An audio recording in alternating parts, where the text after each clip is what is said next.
Hello, good afternoon and welcome to the Midday News.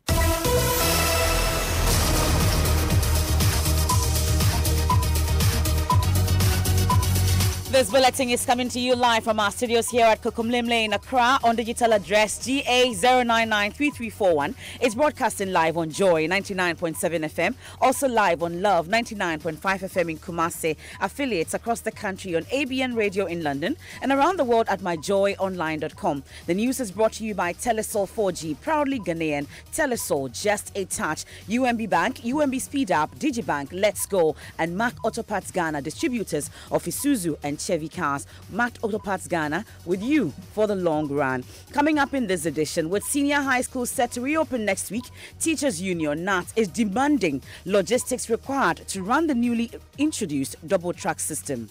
If the 25 is the maximum and our teachers are going to work beyond 25 hours in a week, definitely that is extra responsibility. Then they'll have to compensate our teachers. There's more on Joy News Agenda today as the Ghana Education Service recommends self-placement for more than 67,000 JHS leavers yet to be posted to senior high schools. Former Finance Minister Sep Tekpe describes government's decision to issue a $50 billion bond as impractical. There are those who see, your economy as vulnerable. They will give you money, but you pay a price. You pay a very high premium. So the question is, what determines what market are we going to be? Which market will accommodate us? Meanwhile, U.S. senators write to U.S. government asking it to roll out a strategy to stop China from building infrastructural projects in developing countries in the form of loans. We'll speak to head of Center for Asian Studies at Legon on this matter. Also, is Accra on course to becoming the cleanest city in Africa by 2020 as proclaimed by President Akufo-Addo? It is doable, it is possible, it is achievable, and we are fully on course. As I speak to you today, you may not find mountains of refuse in Accra. We'll get to hear from the Mayor of Accra, Mohammed Ejesoa. We also have sports. Yeah, absolutely, and we have the latest on the 7 House of Folk fans who have been transferred to the Inkaria District Court after being charged with the destruction of seas at the Baba Yara Stadium in Kumasi. Climate smart agriculture will tell you the story of the local farmers pushing the boundaries of Ghana's agric industry with innovations to protect the environment. We plucked some neem leaves, soaked it, and left it on the farm for 3 days. So we got the extract from that, and then we just used some to spray on the seedlings that had germinated. And later, we build up to the upcoming Joy FM Back to School Fair, which promises to offer exciting discounts for patrons. We are going to run some promotion for the parents. So parents who come will do some lucky dips that are made on fridge, fans, iron, etc. All that and more coming up here on the Midday News with me, Emefa Apau. Do stay for the details.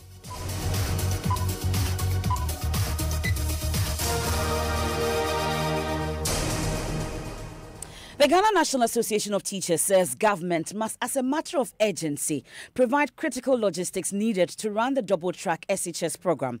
Government announced a new system to deal with increased enrollment after the introduction of free SHS. But NAT says the double-track system will suffer if the schools lack the tools for effective academic work. Joy News' Joseph Akable has been speaking to the NAT General Secretary David Echampong for Joy News Agenda. Well, the issue is that normally, policies of education emanates from the presidency or from government. And then, so we will not have any challenge at all to challenge what government wants to put out there.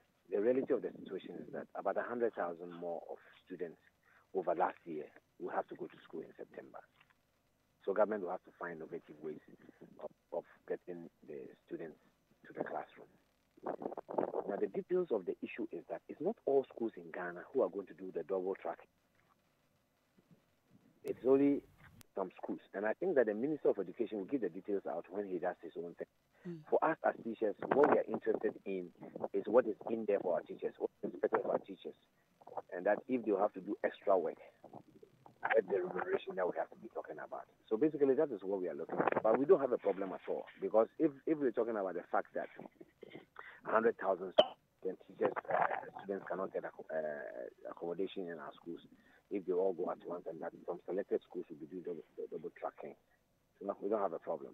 For us, what is in there for our teachers? Is that going to be extra work? If it's extra work, how much is government going to pay, and how will the payment be made? That is the kind of discussions that we are holding with them at the moment. But as it stands now, have we been able to hear from government on these concerns that you're raising, or the possible challenges that you might be faced with? Well, we have drawn attention to a lot of the issues, and we have had serious discussions, and we know exactly what the whole thing will be like. But you see, we are not the originators of this particular policy, and therefore normally I don't want to talk about the policy itself. I just want to focus on what we as teachers are expected to be doing, and what kind of remuneration are they going to give us, compensation. You heard David Echampon, the General Secretary of NAT, speaking to me earlier on the double track system. We'll get to hear from them as the schools reopen next week. But the Ghana Education Service has urged basic school leavers who could not be placed automatically in senior high schools by the computerized school selection placement system to choose from the available pool. More than 423,000 students were automatically placed, but as many as 67,000 are yet to find a senior high school.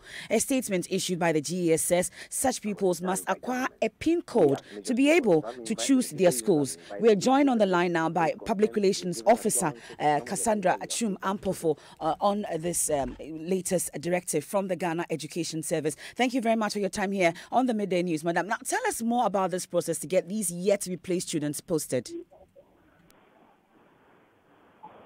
Hello, Cassandra. Hello, Cassandra Achum.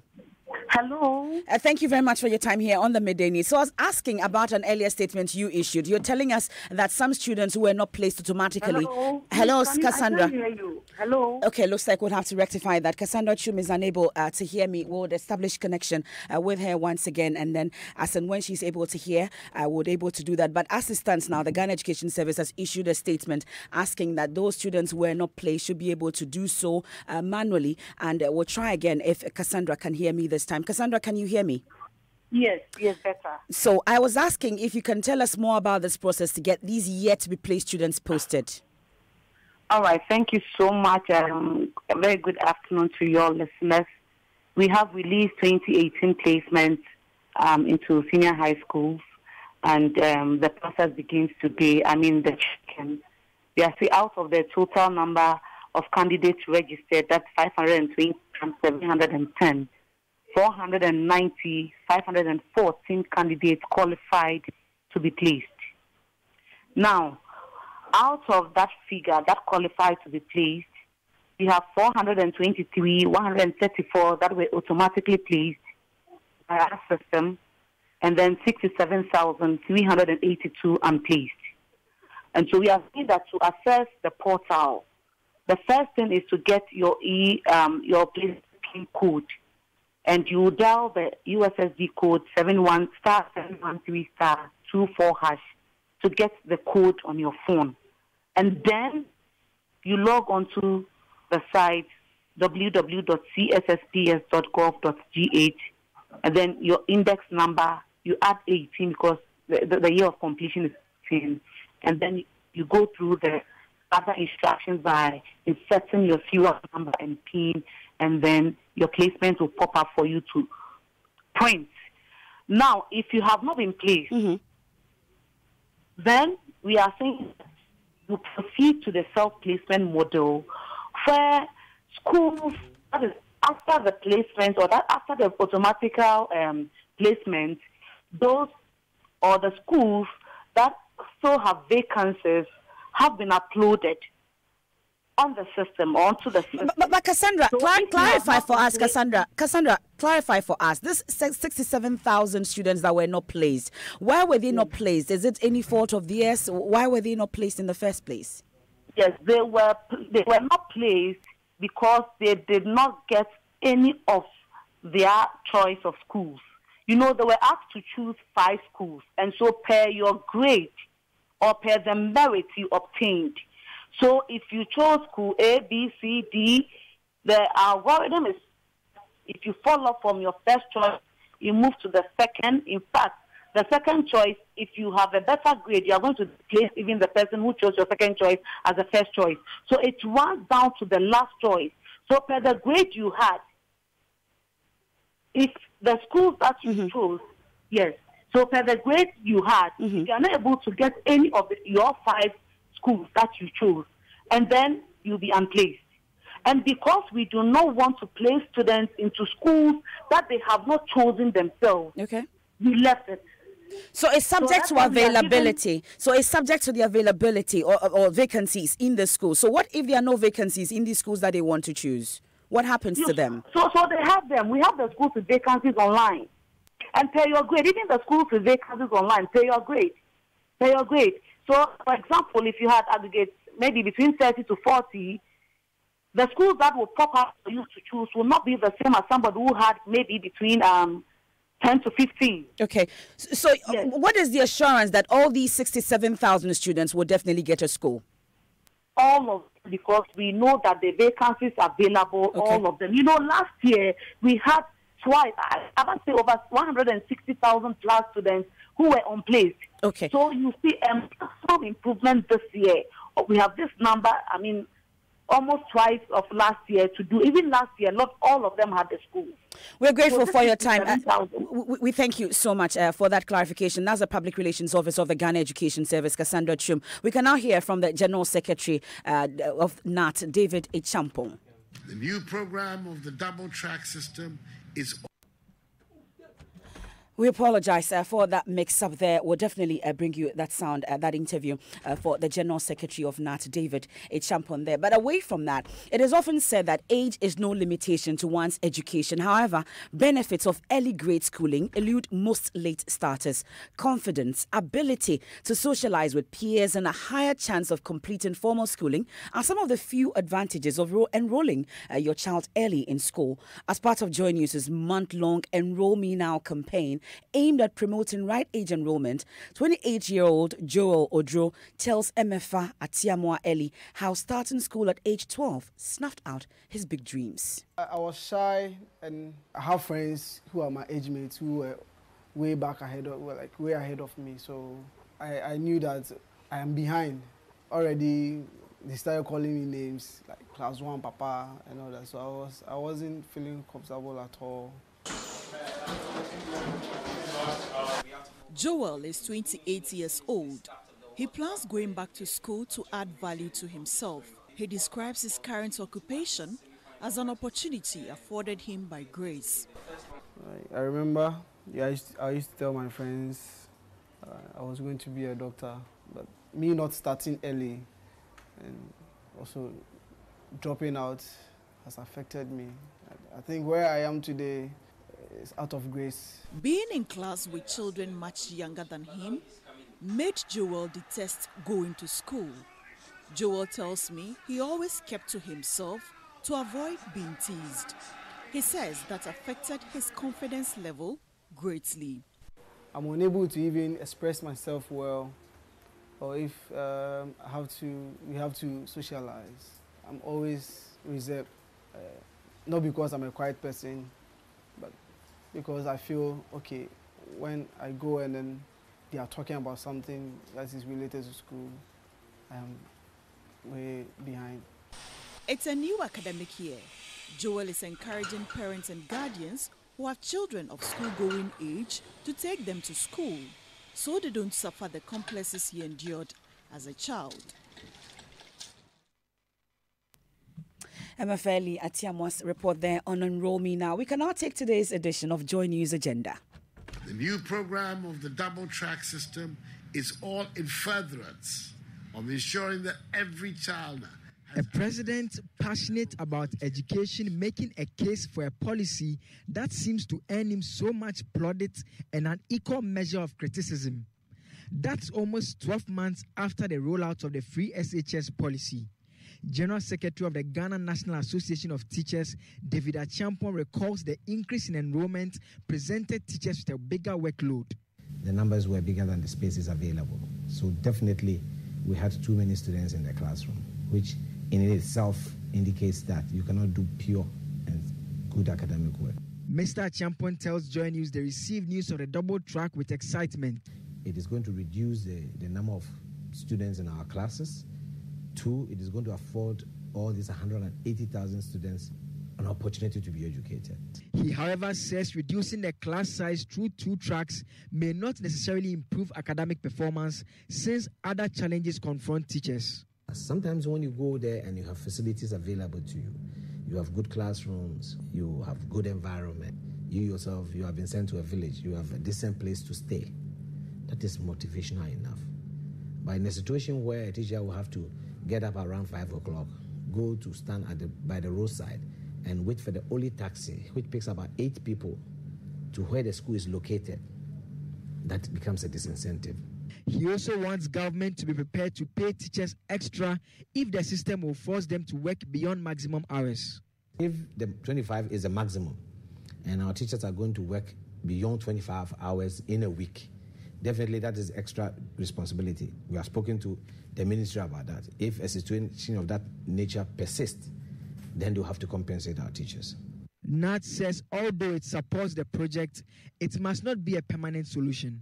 We hope and pray that government is going to take the provision of infrastructure seriously, because I did inform the minister that we are going to keep an eagle eye on the projects they will do in our schools, so that within the 5 to 7 years, we can revert to the normal system when we have both tracks running at the same time. Now, away from education, Accra Mayor Mohamed Ejesoa says the capital is on course to become the cleanest city in Africa. According to him, the phenomenon of heaps of garbage, which were a common sight on the shoulders of major roads, is now a thing of the past. On Joy News Agenda last week, we gauged progress being made to achieve President Akufo-Addo's declaration of making the capital the cleanest in Africa. The Accra Mayor tells my colleague Maxwell Agbagba the only challenge is the filth generated by markets. It is doable, it is possible, it is achievable, and we are fully on course.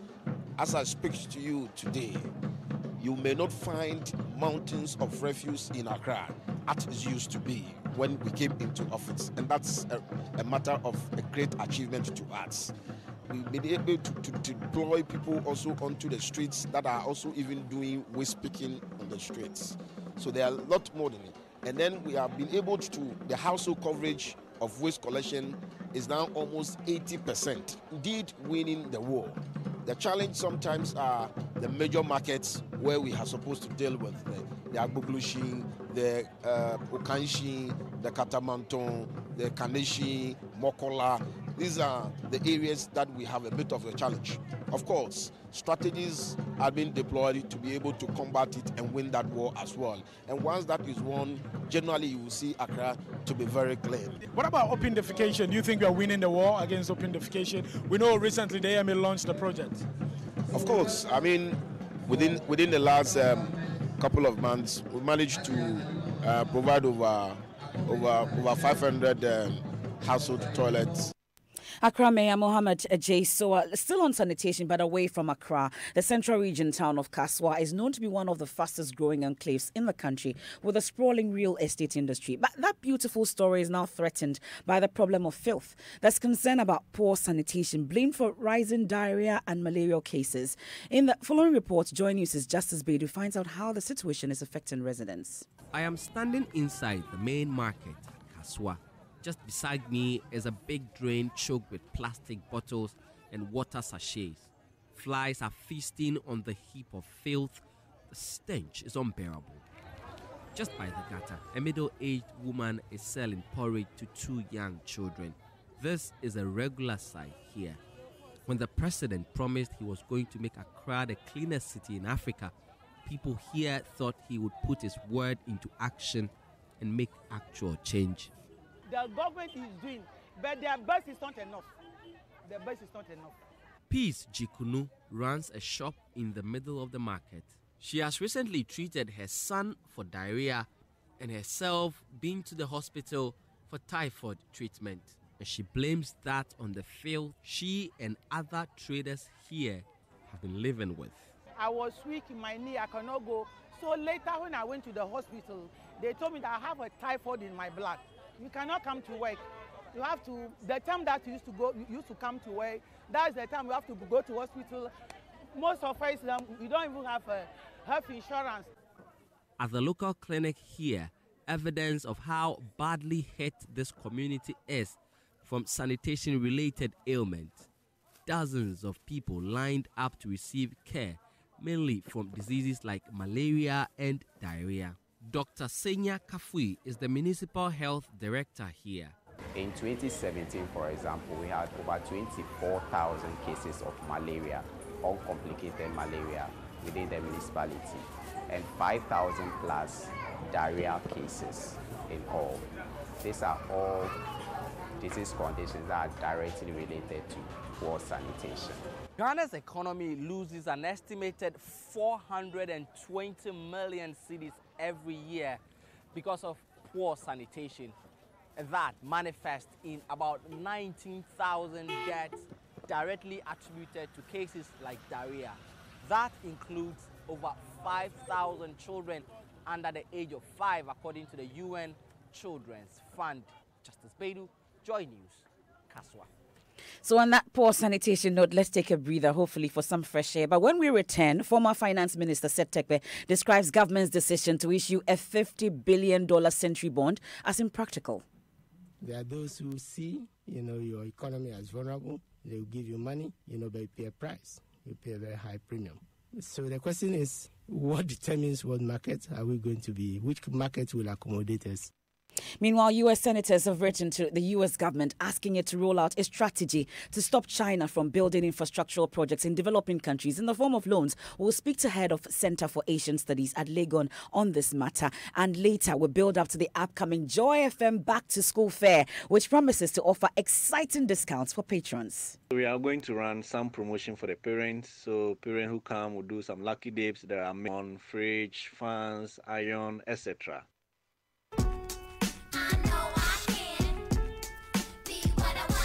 Your family station, Joy 99.7, brings to you the Back to School Fair. It's your one-stop shop for all school supplies. You no longer have to worry about the stress of shopping for your awards. The Joy FM Back to School Fair brings together all vendors under one roof. And if you're looking to enroll or change schools for your child, there'll be reps from various schools to provide the relevant information to help you make that important decision. The date is Friday 7th to Sunday 9th of September 2018 at Providence Event Center, adjacent Autochill Trade Fair. Come along with the kids to have fun and meet your favorite presenters while you shop. Admission is free. The Joy FM Back to School Fair is brought to you by Nataraj by JK Industries and Investments Limited. Nataraj, easy to erase and sharpen. And MTN Mobile Money, just Momo it everywhere you go. Republic Bank, we're here for you. Pepsi, on the moment, still one Ghana city pay. Big, always gives you more. I know I can. I know I can. Be what I wanna be. Be what I wanna be. If I work hard at it.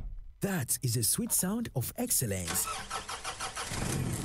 That is the sound from Mack. Yes, Mack Ghana is the #1 distributor of the world's best quality Isuzu and Chevrolet vehicles in Ghana. Isuzu trucks from 1.5 tons to heavy-duty vehicles. Isuzu buses from 15 to 33 seaters, double and single cabin pickup, available in automatic and manual transmissions. We also stock a wide range of Chevy cars from SUVs, sedans, and small cars, fully loaded with exquisite specifications. All our range of vehicles stand out due to its high fuel efficiency, safety, luxury, spacious interior, world-class delivery, and after-sales servicing. What's more, we offer flexible payment terms to meet your pocket. Mack Ghana is the sole distributor for Isuzu trucks and pickups, as well as all range of Chevrolet cars in Ghana. Call us on 0302-813-919 in Accra or 0242-039-550 in Kumasi. Visit our website at mackghana.com. Mack Ghana, with you for the long run.